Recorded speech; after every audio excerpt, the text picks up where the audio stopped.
Bonjour à tous, je fais une petite vidéo pour vous montrer un peu American Truck Simulator. Je suis pas habitué de faire des vidéos, donc je vais essayer de faire mon possible. Bon, pour commencer, on va se mettre un petit peu de musique. Bien entendu, American Truck Simulator, c'est juste des stations américaines. Donc anglophone, espagnol et francophone. Comme ici, comme moi j'habite à Montréal, on va écouter Énergie de Montréal.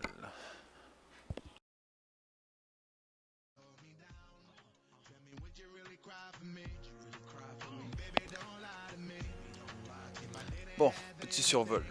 Même principe que Euro Truck Simulator, pour ceux qui connaissent. Marché du travail, ça quand vous n'avez aucun camion à votre commencement, vous faites des missions rapides, c'est ce qui vous permet d'acheter le plus rapidement possible un truck avec votre prêt bancaire. Offre de fret, vous avez plusieurs offres. Bien souvent, moi je conseille, vous en ennuyez pas, faites juste sélectionner un endroit pas loin d'où est-ce que vous êtes, comme ça vous permet de, comme vous pouvez le voir, essayer d'avoir des contrats pas trop loin de vous. Ensuite, l'histoire des prêts bancaires. Comme vous allez pouvoir le voir, ici moi j'ai plusieurs prêts derrière moi. Voilà combien ça me coûte par jour de remboursement. Et voilà combien est-ce qu'il me reste encore à rembourser sur mes prêts. J'ai un gros prêt car j'ai acheté directement 2 camions, ce qui me permet de faire des livraisons, plus embaucher une personne qui m'aide à rembourser mes prêts. Vendeur de camions, pour le moment sur American Truck, il y a juste 2 styles de camions, il y a les Peterbilt, puis il y a les Kenworth. Moi c'est un Kenworth 680 que j'ai avec un moteur MX-13 de chez Packard qui développe 455 chevaux, ce qui n'est quand même pas pire pour commencer, mais au début vous avez un moteur que ça avance pas du tout, puis une transmission à 10 rapports, ce qui n'est pas l'idéal au début, mais bon, il faut un début à tout. Ici, c'est quand vous devez embaucher un chauffeur. Vous avez la notification du chauffeur. Au plus haut elle est, au plus qu'il va vous coûter cher aux livraisons, mais au plus qu'il va vous rapporter aussi. Donc, il faut trouver un juste milieu. Au début, vous embauchez peut-être un qui a 0.8, puis vous attendez un peu, vous allez avoir de 1.7, puis vous embauchez du 1.7, et ainsi de suite. Et au fur et à mesure, ça va toujours vous faire plus d'argent. Comme vous pouvez voir ici en haut, il me reste 9 985 $, mais j'ai déjà payé mon échéancier qui se passe à tous les jours à midi. Ensuite, la gestion des chauffeurs, ça vous permet de gérer les chauffeurs. Vous pouvez voir combien est-ce qu'ils vous rapportent par jour, combien est-ce que ça vous fait au kilomètre. Comme vous pouvez voir, c'est sûr, ça fait une grosse différence. Mon indicateur, moi, il est ici, ça c'est l'indicateur de l'autre. Gestion de garage. Au début, on n'a qu'un seul garage. Moi, j'ai dû déjà l'améliorer qui me permettait d'acheter un autre camion pour mettre un autre camion pour justement la personne qui travaille avec moi. Mais vous pouvez l'améliorer jusqu'au niveau 5. Au début, votre garage n'a qu'un seul emplacement pour vous. Vous devez l'upgrader, ça vous coûte, si je me rappelle bien, c'est 180 000 $, si vous êtes en dollars, sinon en euros, je crois que c'est 150 000 euros. Puis après, ça coûte 75 000 $ pour l'upgrader à 5. Quand vous achetez un autre garage à l'extérieur, que vous n'avez pas encore, c'est très simple, c'est 150 000 euros ou 180 000 $ et c'est directement à 3 places. Puis après, ça vous coûte 100 000 pour l'upgrader. Un petit survol de la carte vite fait. Comme vous pouvez voir, pour le moment, il y a juste 2 états. Dans toute logique, il devrait par après débloquer beaucoup plus. Mais ça risque d'être sûrement des DLC qu'il va falloir acheter, comme genre 1 euro ou 2 $, plus ou moins, pour faire un peu la conversion. Bon, bah nous allons directement passer après notre camion. Désolé. Donc voilà, ça c'est mon camion qui est légèrement modifié. Il est pas terrible, mais bon. J'ai hâte d'avoir le sleeper. Le sleeper, c'est la couchette en arrière. Ça fait beaucoup plus massif, c'est toujours plus joli. Donc, le moteur est éteint. On allume le moteur. Moi, je travaille avec les freins Jacob ou freins d'échappement si vous préférez. C'est beaucoup plus facile pour ralentir le camion. Moi, il est en activation continuelle.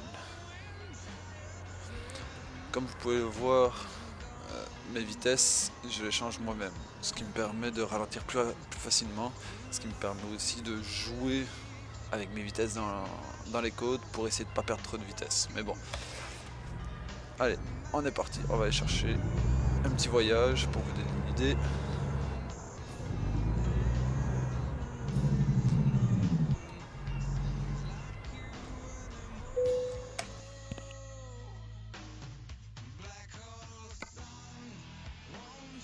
Donc ici, vous avez la longueur du trajet, puis le temps. Bien sûr, comme là vous pouvez voir, c'est sûr que c'est pas des gros montants. Ne vous fiez pas juste au montant que vous allez gagner à la livraison. Fiez-vous aussi au montant du kilomètre. Parce que c'est bien beau de faire 6000 $, mais si vous êtes à 9 $ du kilomètre, vous n'êtes pas gagnant. Vous êtes toujours mieux d'essayer d'aller chercher toujours plus haut, quitte à faire quitte à faire plus de voyages moins longs. Mais bon, après c'est chacun sa façon de voir. Mais si vous voulez avoir de l'argent rapidement et de l'XP rapidement, c'est toujours ce chiffre-ci, donc les dollars gagnés par kilomètre qu'il faut prendre en considération. Donc on va prendre quelque chose de pas trop loin, bien entendu, comme vous pouvez voir, c'est lui. Donc on prend la mission, et là nous allons aller chercher notre remorque. Ça se peut qu'il y a des petits lags parce que j'utilise le programme Snaggy. Je suis obligé de me mettre en mode fenêtre car OBS, je n'ai pas encore compris comment il marchait.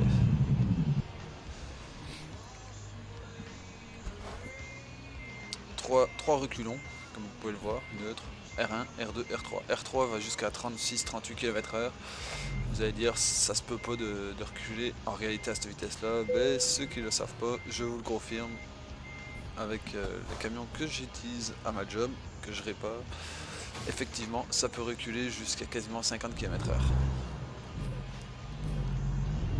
Alors, on est parti. On va aller livrer tout ça.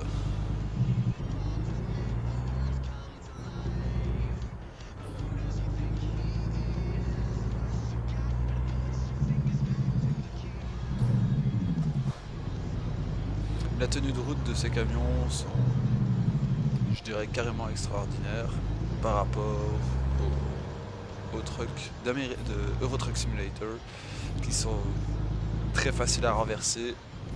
On a des screens à l'appui, ça m'est arrivé plusieurs fois de me renverser. Mais je vous dirais qu'avec cela c'est très dur grâce au débattement qui est entre les roues directionnelles et le premier différentiel.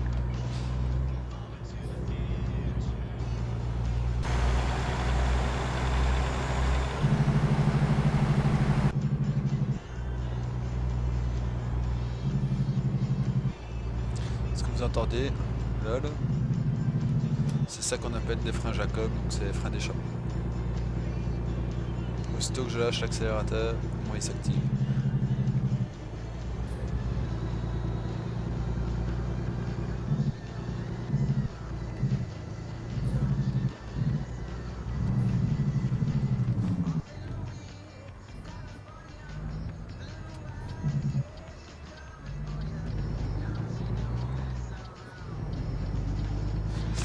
Alors, le stationnement, bah, c'est ça qui est toujours le meilleur. Plusieurs choix. Où vous passez, ça vous tente pas.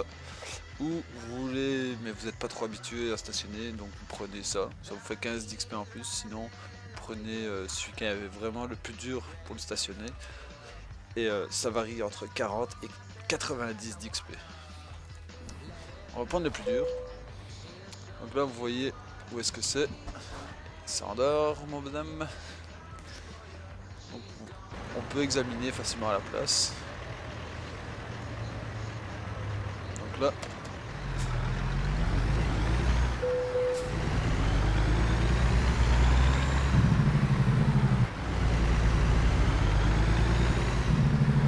en temps normal, moi je le recule.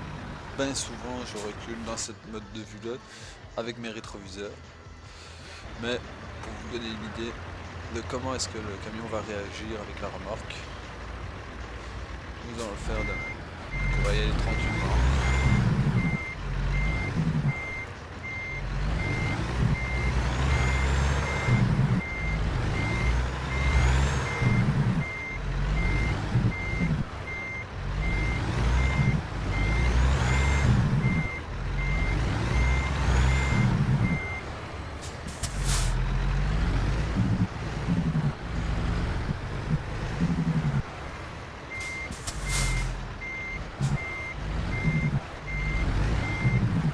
vous n'êtes pas totalement dedans, c'est pas grave. L'important c'est que vous soyez à la bonne place. Et il s'endort. Et voilà. Hop, on recule encore un petit peu.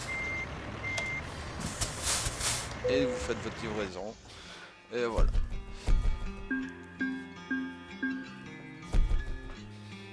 C'est aussi simple que ça.